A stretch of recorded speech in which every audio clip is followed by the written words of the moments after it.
Dimanche, en janvier 2015, plusieurs millions de personnes défilent dans toute la France pour dénoncer le terrorisme.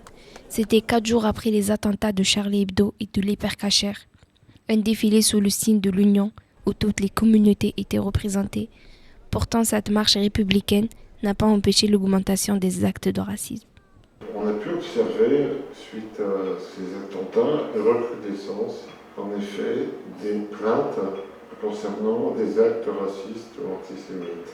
Cette recrudescence a suscité une réaction du gouvernement qui a mobilisé l'ensemble de la communauté nationale pour qu'il y ait un plan national de lutte contre le racisme et l'antisémitisme. Donc une recrudescence des paroles ou des faits racistes et une réaction gouvernementale. Nadera, jeune pailladine victime du racisme après les derniers attentats de Paris, elle nous raconte son vécu. Un jour, j'étais en train de faire les courses avec mon mari dans un magasin connu dont je ne citerai pas le nom. Et une personne, une personne comme ça, qui n'était ni employée ni quoi que ce soit du magasin, est venue vers moi et m'a dit toi, enlève ton foulard, tu n'as rien à faire ici. Je cite. Donc moi, je n'ai pas vraiment compris. Je lui ai dit en quoi est-ce que mon voile vous gêne, vous dérange. Il me dit oui, vous n'êtes pas ici chez vous, rentrez chez vous ou enlevez votre voile. Ici, on n'est pas chez vous. Donc voilà, j'ai été assez blessée. Surtout que cette personne après s'est montrée agressive par sa gestuelle. Il a levé clairement la main sur moi et heureusement à ce moment-là le personnel de sécurité est venu et est intervenu. Mais voilà, pour vous dire que c'est toujours, on sort toujours de chez nous avec cette peur au ventre de se faire agresser ou insulter quoi. On fait partie des premières victimes au final des attentats parce que tout retombe sur nous au final. Alors que l'islam c'est absolument pas ça. On se doit et on s'efforce de montrer une bonne image de l'islam, qui est une religion de paix et d'amour. Et malheureusement à cause de quelques fanatiques et égarés, on s'en prend à nous quoi, injustement. Selon l'Observatoire national contre l'islamophobie, 274 actes ont été constatés au premier semestre 2015, soit une hausse de 281% par rapport à 2014. Les actes antisémites ont également augmenté de 84% entre janvier et mai 2015 et de 161% par rapport à la même période de 2013, d'après le service de protection de communautés juives. Pour les communautés, il y a un ressenti d'abord d'un malaise qui fait que des personnes se sentent moquées ou reçoivent des insultes ou surtout des regards pesants sur leurs différences. Alors pour la communauté musulmane, ce sont surtout des femmes voilées qui reçoivent des injures ou des moqueries.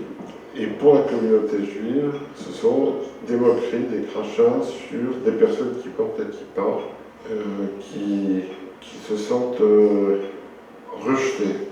Je pense que les manifestations sont très diverses, mais elles sont ressenties avec beaucoup plus de violence depuis les attentats. L'action des associations antiracistes, c'est justement de contrer ça, quoi, disons. D'empêcher les amalgames, hein, mais les amalgames, on sait qu'ils y sont, hein, il ne faut pas rêver non plus, il ne faut pas être naïf. Et je vous répète, c'est leur but. Leur but, c'est de diviser, c'est de provoquer, c'est donc d'augmenter le racisme. Ça, c'est sûr que c'est leur but. 2032 actes et menaces racistes, antisémites et anti-musulmans ont été enregistrés en 2015, un record. Combattre le racisme, c'est d'abord une mobilisation nationale qu'il faut mettre en place avec un renforcement de la morale publique. C'est l'État républicain qui doit rappeler que la fraternité, ce n'est pas un mot, et que pour lutter contre le racisme, il faut d'abord éduquer, parce qu'on a peur de ce qu'on ne connaît pas, et les préjugés viennent quand on ne connaît pas l'autre. Alors, d'abord éduquer, dans le milieu du sport, de la culture, mais aussi réprimer sur Internet les paroles racistes ou les propos inacceptables, et puis mobiliser les forces de l'ordre pour que les citoyens qui se sentent humiliés ou agressés puissent porter plainte.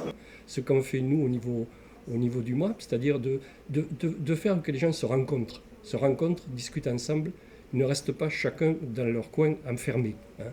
Et ça, je crois que c'est important aussi, et de réfléchir aussi, de ne pas se laisser, de réfléchir au niveau historique, je répète, parce que la période, si on parle de la période de l'esclavage, la période du colonialisme, il y a beaucoup de gens qui ne savent pas ce qui s'est passé pendant cette période-là.